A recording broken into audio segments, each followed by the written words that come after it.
विजया एकादशी किस दिन यानी 6 मार्च बुधवार विजया एकादशी के दिन चुपचाप गाय माता को खिला दे एक छोटी सी चीज, रोडपति भी होंगे, करोड़पति मिलेंगे, तभी संकट और कष्टों से मुक्ति, मृत्युदंड, पितृदोष का अंत होगा।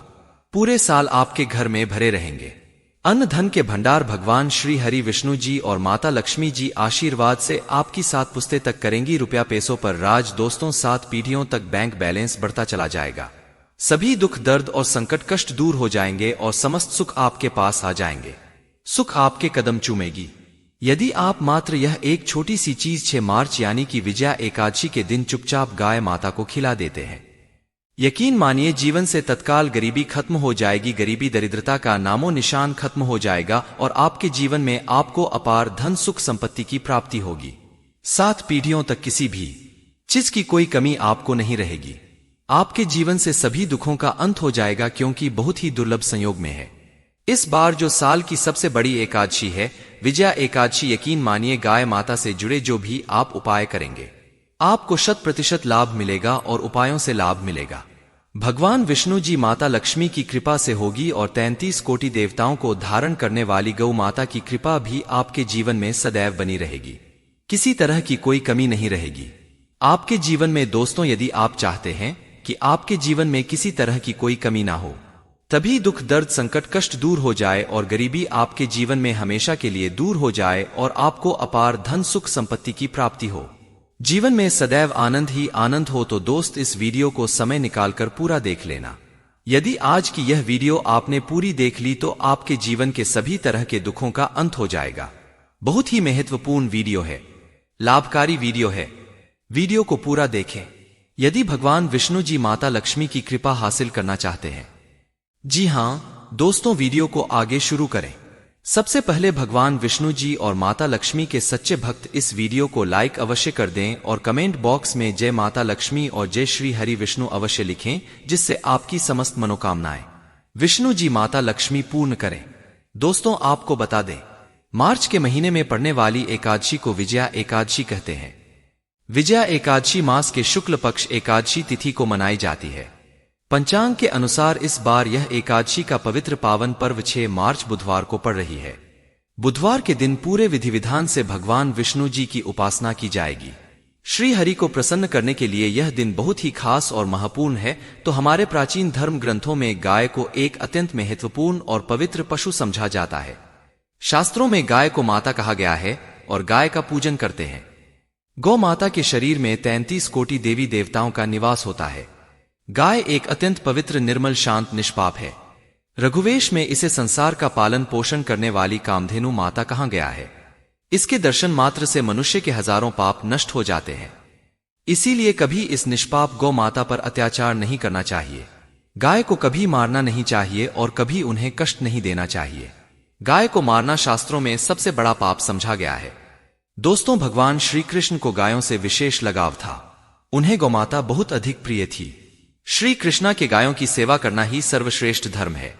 इससे बड़ा पुण्य कार्य संसार में दूसरा कोई पुण्य नहीं है। कलयुग की भविष्यवाणी करते हुए भगवान श्री कृष्ण कहते हैं कि कलयुग में जब धर्म का लोग हो जाएगा तब मनुष्य गाय की सेवा नहीं करेंगे। मनुष्य केवल दूध के लिए ही, गाय का दूध के लिए वह गाय को बहुत कष्ट देगा, जिसके परिणाम स्वरूप कलयुग में पाप और ज्यादा हो जाएगा। जब संसार से गाय समाप्त हो जाएंगी तब कलयुग का अंत होगा। जो मनुष्य कलयुग में गाय की निस्वार्थ भाव से सेवा करेगा वह सुख समृद्धि हासिल करेगा। जो स्त्री रसोई में बनी पहली रोटी गौ माता को खिलाएगी वह सदा सुहागिन और सौभाग्यशाली रहेगी। जो लोग अपने घर में गाय से हासिल पंचगव्य को घर में रखिएगा उसके घर में कभी दुख दरिद्रता नहीं रहेंगे। दोस्तों, हमारे धर्म के सभी शास्त्रों में गाय की सेवा को ही सर्वश्रेष्ठ समझा गया। जो व्यक्ति प्रतिदिन किसी न किसी तरह से गौ माता की सेवा करता है वह सबसे अधिक पुण्यवान बन जाता है। गांव में तो मनुष्य को गाय की सेवा करने का अवसर हासिल होता है, लेकिन शहरों में गाय के दर्शन आसानी से नहीं हो पाते हैं। इसीलिए मनुष्य को गौशाला में जाकर के गौ सेवा करनी चाहिए अथवा गौशाला के लिए दान धर्म करने चाहिए। इसके अलावा आप अपने घर में ही गौ माता की मूर्ति रखकर उनकी पूजा जरूर करें। इससे भी माता कामधेनु का आशीर्वाद हासिल होता है। शास्त्रों में गौमाता को मां लक्ष्मी का रूप समझा गया है। उनकी पूजा करने से दरिद्रता दूर होती है। प्राचीन काल से माता की सेवा और संरक्षण करने की परंपरा चली आ रही है। कई ऋषि मुनि अपनी कुटिया में गायों का पालन तथा राजा महाराज गायों का दान करते थे। गायों के दान को सबसे बड़ा दान कहा गया है। गाय का दान करने से सभी जन्मों के पाप नष्ट हो जाते हैं और मनुष्य को मोक्ष की प्राप्ति होती है। आज हम आपको गौ माता के संबंध में बहुत ही महत्वपूर्ण बातें बताने जा रहे हैं।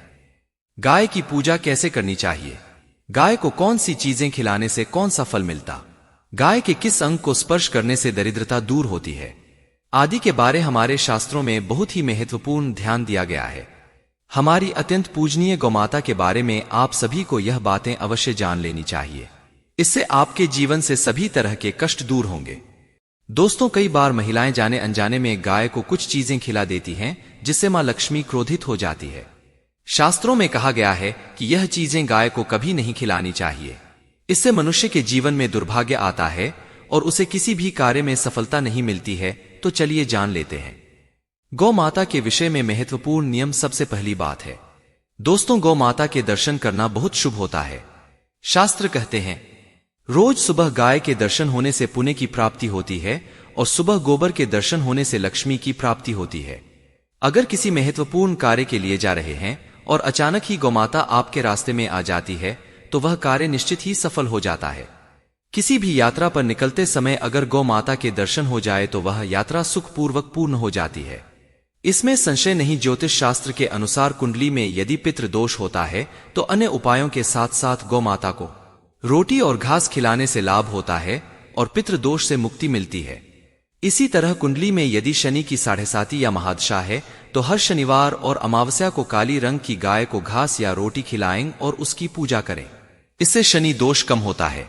गौमूत्र यानी कि गाय का मूत्र बहुत ही उपयोगी, पवित्र और स्वास्थ्य की दृष्टि से अत्यंत हितकारी होता है। आध्यात्मिक दृष्टि से तो गौमूत्र का महत्व वही, साथ ही वैज्ञानिक और स्वास्थ्य की दृष्टि से भी गौमूत्र के बहुत से लाभ बताएं। गौमूत्र में बहुत से खनिज पदार्थ और स्वास्थ्य अध्यक्ष होते हैं जो हमारे शरीर की शुद्धि करते हैं और बहुत से रोगों से भी बचाता है। साथ ही गौमूत्र छिड़कने से वातावरण में शुद्धता और पवित्रता व्याप्त हो जाती है। इसीलिए हमारे शास्त्रों में शरीर को निरोगी रखने के लिए प्रतिदिन गौमूत्र का सेवन करने, घर में गौमूत्र छिड़कने के लिए कहा गया है। कुंडली में शुक्र ग्रह की स्थिति को मजबूत करने के लिए ज्योतिष शास्त्र के अनुसार सुबह के भोजन में सबसे पहली रोटी निकालकर एक सफेद गाय को खिलाना शुभ समझा जाता है। अगर आपकी कुंडली में बुध ग्रह कमजोर है या आपको किसी कारण प्रभाव नहीं पड़ रहे हैं तो हर बुधवार के दिन गाय को हरा चारा खिलाना शुरू कर दें। इससे बोध से जुड़े दुष्प्रभाव दूर होंगे और आपको तमाम समस्याओं का हल मिल जाएगा। अगर कुंडली में मंगल दोष है जिसके कारण आपके जीवन में कई तरह की परेशानियां हैं तो लाल रंग की गाय की सेवा करें। मंगलवार के दिन गाय का पूजन करें और उसे गुड़ और चने आदि खिलाएं। बृहस्पति ग्रह को जीवन के सभी मांगलिक कार्यों का कारक समझा जाता है। ऐसे में अगर किसी व्यक्ति के जीवन में विवाह आदि मांगलिक कार्यों में विघ्न निर्माण हो रहे हैं तो उन लोगों को कुंडली में बृहस्पति ग्रह की स्थिति को मजबूत करने के लिए गौ को रोटी पर गुड़ और चने रखकर खिला देना चाहिए। इससे आपको शुभ परिणाम हासिल होते हैं। अगर घर में अशांति है, लड़ाई झगड़े होते रहते हैं तो घर में सुख शांति बनाए रखने के लिए घर के अंदर गाय के गोबर से बने उपले को जलाना चाहिए और उसका धुआं संपूर्ण घर में फैलाना चाहिए। इससे घर की नकारात्मक ऊर्जा नष्ट होती है और सकारात्मक ऊर्जा में वृद्धि होती है। गाय के दूध, दही, घी, गोबर और गोमूत्र से बनने वाले मिश्रण को पंचगव्य कहते हैं। पंचगव्य को पाप नाशक कहा जाता है। हिंदुओं की एक धार्मिक प्रायश्चित करने में इसका उपयोग किया जाता है।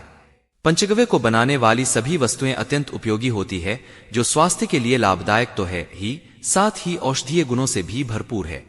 दोस्तों, अगर आपके द्वार पर माता आती है तो उसे बिना रोटी खिलाए जाने मत देना, नहीं तो आपको दुर्भाग्य का सामना करना पड़ेगा, क्योंकि जिसके द्वार से गाय बिना रोटी खाए लौट जाती है उसके घर से लक्ष्मी भी चली जाती है। प्रत्येक स्त्री को प्रतिदिन गौ के लिए एक रोटी बनानी चाहिए और प्रेम से गौ माता को खिलानी चाहिए। इससे गौ माता का आशीर्वाद हासिल होता है और मन की इच्छाएं पूर्ण होती है। कुछ लोग गौ माता को बासी भोजन अथवा जूठन खिला देते हैं। इस शास्त्र में पाप समझा गया है। आप किसी पशु को खिला सकते हैं लेकिन गाय को कभी झूठ नहीं खिलाना चाहिए। भूख लगने के कारण गौमाता उस अन्न को ग्रहण कर लेती है, लेकिन इसका पाप उस व्यक्ति को लगता है जो गौ माता को ऐसा बासी भोजन खिलाता है। गाय एक शाकाहारी और पवित्र पशु है, इसीलिए गाय के भोजन में कभी मांस, अंडे आदि चीजें नहीं डालनी चाहिए। ऐसा करने से महापाप लगता है। यदि आपकी कुंडली में चंद्र दोष है और जिसके कारण लगातार परेशानी उठानी पड़ रही है, तो आप यह एक उपाय जरूर करें। आप रोटी पर सफेद मक्खन, नमक और घी लगाकर गौ माता को खिला दें। यदि शनि दोष है तो आटे में थोड़े काले तिल मिलाकर रोटी बनाकर गौ माता को खिला दे। शनि दोष समाप्त होता है। मंगल, यदि शनि दोष है तो आटे में थोड़े काले तिल मिलाकर रोटी बनाकर गौमाता को खिला दे। इससे शनि दोष समाप्त होता है। मंगल दोष को दूर करने के लिए रोटी पर हल्दी लगाकर गाय को खिलाना चाहिए। घर में धन की समस्या है तो गुरुवार के दिन गाय को केले का फल खिलाना चाहिए। दरिद्रता दूर होती है। दोस्तों, गौ माता की पीठ पर एक उभरा हुआ होता है। माता पधारे, आप उस कुबड़े को एक बार जरूर स्पर्श करें। आपके जीवन से सभी दुखों का अंत होगा और धन संपत्ति की प्राप्ति होगी। शास्त्रों में कहा गया है, जो मनुष्य तन मन धन से गौ माता की सेवा करता है, वह मृत्यु के बाद वैतरणी नदी को गौ माता की पूंछ पकड़कर पार कर लेता है। उसकी अकाल मृत्यु नहीं होती है और उसे मोक्ष की प्राप्ति होती है। जिस व्यक्ति के भाग्य की रेखा सोई हुई है, अगर वह व्यक्ति अपनी हथेली पर गुड़ रखकर गौमाता की जेब से जताता है तो उसकी सोई हुई भाग्य रेखा खुल जाती है। दोस्तों, यह थी गौ माता से जुड़ी महत्वपूर्ण बातें। अगर आप इन बातों को ध्यान में रखकर माता की सेवा करते हैं तो आपको कभी भी धन की कमी नहीं होगी, कभी भी दुख दरिद्रता आपके पास नहीं आएगी, आशा करते हैं। दोस्तों, यह जानकारी आपको अच्छी लगी होगी। वीडियो को लाइक करके चैनल को सब्सक्राइब जरूर करें। धन्यवाद।